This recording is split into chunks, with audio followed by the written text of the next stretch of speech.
अस्सलामुअलैकुम प्यारे दोस्तों, पेश खिदमत है किस्सा मक्कार साधु। बहुत दिनों की बात है, कोई साधु फिरता फिराता एक बड़े शहर में आ निकला और एक बरगद के दरख्त के नीचे अपना डेरा डाल दिया। इत्तेफाक से यह दरख्त राजा के महल के दरवाजे के सामने था। आलती पालती मार आसन लगा, आंखें बंद कर साधु खुदा की याद में मसरूफ हो गया। हिलना न जुलना, खाना न पीना, देखना न बात करना, इसी हालत में कई दिन गुजर गए। राजा की राजधानी यानी दारुल हुकूमत में अक्सर साधु भीख मांगने आते थे। भभूत मले, बाल बढ़ाए, नंग धुड़क, सिर्फ कमर में छोटी सी लंगोटी, और अगर कपड़े पहने होते तो इतने फटे पुराने कि यूं मालूम होता कि तेज हवा से उनके चिथड़े उड़ जाएंगे। उनके कपड़ों का रंग गेरुआ होता था। लेकिन हमारी कहानी का साधु साफ सुथरा और सादा था। वो गहरे नीले रंग का खुद्दर का लिबास पहनता। उसकी दाढ़ी और सर के बाल घुंघराले और स्याह थे। लगता था रोज कंघी करता है। इस साधु के आने की खबर दूर दूर तक फैल गई। जो भी सुनता उसकी जियारत करने जरूर आता। बरगद के दरख्त के नीचे लोगों का अच्छा खासा मेला रहने लगा। लोग इस इंतजार में रहते कि कब वो आंख खोले और कब वो उससे दुआ के लिए दरख्वास्त करें। होते होते साधु की शोहरत राजा के कानों तक भी पहुंच गई। वो बड़ी अकीदत के साथ साधु से मिलने के लिए आया और कहा, मैं आपके यहाँ आने पर न सिर्फ खुश हुआ हूँ, बल्कि मुझे तो ऐसा लगता है कि आपके दम कदम से मेरी मुराद पूरी हो जाएगी। मुझे हर नेमत मैसर है, मगर बेटा नहीं। सिर्फ एक बेटी है जिसकी उम्र 14 साल है। राजकुमारी बेहद हसीन थी। रिवाज के मुताबिक उसकी मंगनी बचपन में ही हो गई थी। उसका मंगेतर पड़ोस की एक रियासत का राजकुमार था। 1-2 बरस के अंदर उन दोनों की शादी होने वाली थी। शादी होने तक राजकुमारी के बाहर आने जाने पर पाबंदी थी। बस वो राजमहल के जनान खाने में रहती। अगर सैर करने को जी चाहता तो पहरेदारों के साथ जाती थी।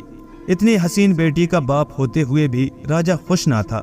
उसको एक ही लगन थी कि अगर एक बेटा होता तो उसकी मौत के बाद राज करता। साधु की शोहरत सुनकर उसके दिल में ख्याल आया कि अगर ये अल्लाह वाला फकीर उसके लिए दुआ करे तो शायद खुदा उसके मन की मुराद पूरी कर दे। इस ख्याल से राजा ने साधु के लिए महल के अंदर एक मंदिर बना दिया। मंदिर जाने का रास्ता दरख्तों के झुंड में से होकर गुजरता था। उसके चारों तरफ ऊंची 4 दीवारी बना दी गई थी। जब ये शानदार मंदिर तैयार हो गया तो राजा ने साधु से दरख्वास्त की कि महाराज, मंदिर में तशरीफ ले चलें, क्योंकि ये जगह आपके लिए मुनासिब नहीं। साधु ने राजा की दरख्वास्त कबूल कर ली और चेलों को लेकर मंदिर में चला गया। साधु की खबर जनान खाने में पहुंची तो नौजवान राजकुमारी के दिल में उसको देखने का शौक पैदा हुआ। असल में वो अपने मंगेतर राजकुमार के बारे में साधु से कुछ बातें मालूम करना चाहती थी। एक रात राजकुमारी ने अपनी आया को साथ लिया और झाड़ियों की ओट में छुपती छुपाती मंदिर तक पहुंच गई। मंदिर में साधु मौजूद था। वो राजकुमारी को देखकर हैरान रह गया। इतनी खूबसूरत लड़की उसने कभी ख्वाब में भी ना देखी थी। उसने राजकुमारी से कहा कि वो उसके साथ शादी कर ले। ये सुनकर राजकुमारी को बहुत सदमा हुआ। उसने साड़ी के पल्लू से अपना चेहरा ढांप लिया और वहां से भाग निकली। साधु को राजकुमारी से ये उम्मीद ना थी। उसे बहुत गुस्सा आया। उसने खंजर निकाला और जोर से घुमाकर भागती हुई लड़की के पीछे फेंका। खंजर राजकुमारी के पैर में लगा। उसने खंजर खींचकर परे फेंक दिया और दौड़ती हुई अपने कमरे में चली गई। कमरे में पहुंचकर उसने जख्म धोया और मरहम पट्टी की। आया दबे पांव कमरे में आई तो देखा कि राजकुमारी सोई हुई है। दिन चढ़े राजा साधु के पास आया तो देखा कि उसका पीर न उससे बातचीत करता है, न उसकी तरफ आंख उठाकर देखता है। राजा ने अपने जूते मंदिर के बाहर उतारे और चंद कदम अंदर गया, मगर साधु पत्थर का बुत बना बैठा रहा। राजा ने आजिजी से पूछा, क्या बात है महाराज, मुझसे क्या गुनाह हुआ है जो आप यूं खफा हैं? साधु ने राजा की किसी बात का जवाब न दिया और उसी तरह बैठा रहा। राजा ने फिर कहा, कल ही का वाकया है, हम कितनी देर बातें करते रहे। मैं आपके इल्म के दरिया से अपनी प्यास बुझाता रहा। क्या आज आप एक लफ्ज भी नहीं कहेंगे? साधु ने गुस्से से जवाब दिया, मुझे कुछ नहीं कहना, इसलिए कि तुम सुन नहीं सकोगे। राजा ने बड़ी आजिजी से कहा, महाराज, आप जानते हैं कि आपके मुबारक होठों से निकली हुई हर बात मेरे कानों में रस घोलती है। साधु चुप रहा। कुछ देर राजा की तरफ देखता रहा, फिर बोला, बेहतर यही है कि कल रात मैं जिस रात से वाकिफ हुआ हूँ उससे तुम ना वाकिफ रहो। ये सुनकर राजा का रंग पीला पड़ गया। वो हाथ जोड़ते हुए बोला, महाराज, आपकी बातों से मालूम होता है कि मुझ पर कोई मुसीबत आने वाली है। बिल्कुल, तुम ठीक कहते हो, साधु ने जवाब दिया। कोई ऐसी सूरत नहीं हो सकती कि यह मुसीबत टल जाए? राजा ने पूछा। तब साधु ने रुक रुक कर कहा, बेटा, इस शहर में एक बदरूह रहती है। अगर तुमने उसे यहाँ से ना निकाला तो सिर्फ तुम बल्कि तुम्हारी पूरी रियासत तबाह बर्बाद हो जाएगी। राजा ने पूछा, महाराज, आपको किस तरह पता चला कि वो बदरूह यहाँ रहती है? आप तो दुनिया से बेखबर इबादत में मशगूल रहते हैं। ये बदरूह आप पर किस तरह जाहिर हुई? साधु ने दोनों हाथ उठाए और कहना शुरू किया, कल रात जब मैं इबादत में मशगूल था और मुझे इर्द गिर्द की कुछ खबर ना थी तो वो बदरूह मेरे पास आई थी। खौफ के मारे राजा की आवाज कांपने लगी। उसने पूछा, महाराज, ये बदरूह किस शक्ल में आपके सामने आई थी? आमतौर पर ऐसी बदरूह है निहायत ही डरावनी शक्ल में आदमी के सामने आती हैं, लेकिन ये जानकर तुम हैरान होगे कि ये बदरूह अजीबोगरीब तरीके से मेरे सामने आई थी। जब मैं खुदा की याद में मगन था, मुझे दूर से एक मध्यम सी आवाज सुनाई दी। जब मैंने नजरें उठाकर देखा तो मंदिर के दरवाजे में एक निहायत हसीन, मासूम, खूबसूरत लड़की खड़ी थी। मैं उसे देखता का देखता रह गया।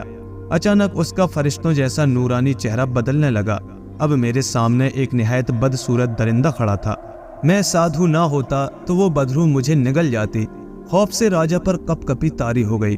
उसने डरी सी आवाज में साधु से पूछा, महाराज, इतना बता दीजिए कि उस बदरूह को किस तरह पहचाना जा सकता है जो हसीन लड़की के रूप में जाहिर होती है? साधु ने गौर से राजा की तरफ देखा। वो उस वक्त एक आम, कमजोर और डरपोक इंसान नजर आ रहा था। साधु ने कहा, उसकी एक टांग जख्मी है, यही उसकी निशानी है। जब उसको तलाश कर लो तो मेरे पास आना, फिर मैं तुम्हें बताऊंगा कि अब क्या करना चाहिए। राजा ये सुनते ही महल में गया और फरमान जारी किया कि रियासत की हर लड़की उसको अपने पैर दिखाए। तमाम लड़कियों ने हुक्म की तामील की, मगर किसी लड़की के पैर पर जख्म ना था। आखिर राजकुमारी की बारी भी आ गई। वो अपने पैर के जख्म को क्यों कर छुपा सकती थी? राज खुल गया। राजा गम और गुस्से से पागल हो गया। भागा भागा साधु के पास पहुंचा और ये बुरी खबर उसको सुनाई। साधु तैयार ही बैठा था। फौरन बोला, तुमने उस लड़की की 14 बरस तक परवरिश की। अफसोस, तुम्हारे साथ धोखा हुआ। तुम्हारी असली बेटी पैदा होते ही चुरा ली गई और उसकी जगह एक बदरूह को इंसानी शक्ल में रानी की गोद में डाल दिया गया था। अब तुम जो चाहो करो, मैंने असलियत से पर्दा उठा दिया है। लेकिन इतना याद रहे कि अगर तुमने उस भुतनी को यूं ही छोड़े रखा तो एक ना एक दिन ये तुम्हें और तुम्हारी सल्तनत को तबाह करके रख देगी। राजा साधु की हर बात इस तरह मानता था जैसे उसका कहा खुदा का हुक्म हो।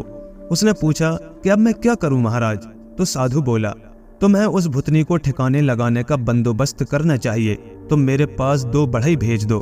राजा ने फौरन हुक्म की तामील की और 2 बढ़ई साधु के पास भेज दिए। साधु ने बढ़इयों को इतना बड़ा संदूक बनाने का हुक्म दिया जिसमें एक आदमी लेट सके और उसमें कहीं से पानी या हवा का गुजर ना हो। बढ़ई कोई ऐसे वैसे बढ़ई तो थे नहीं, शाही बढ़ई थे।